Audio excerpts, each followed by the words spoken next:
हाँ जी, तो हम एयरपोर्ट की पार्किंग में दाखिल हो रहे हैं और खुदा भी बस पहुंचने वाली है। वो तो कहती थी ना वो खैर है, लेकिन हमने कहा कि नहीं हम मिलने चलते हैं। जी ने कहा, मैं तो थोड़ी सी खामोश होके लेटी हुई थी, लेकिन अच्छा हुआ कि आ गए। घर वो कह रही थी आ जाए मिलने, मैंने कहा नहीं घर नहीं आना। क्या जहाँ मर्जी खड़ी कर लें, उधर थोड़ा करीब खड़ी करें ना, है जहाँ भी मिलती है कर लें, हमने तो वॉक कर ही लेनी है। हाँ यहाँ तो रश है, जहाँ मिलती है कर लें, जल्दी से वॉक कर लेंगे। खैर है, रश बहुत है, ये देखिए कितना रश है।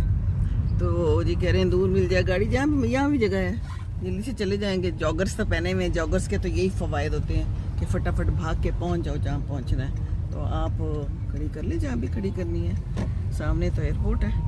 अल्लामा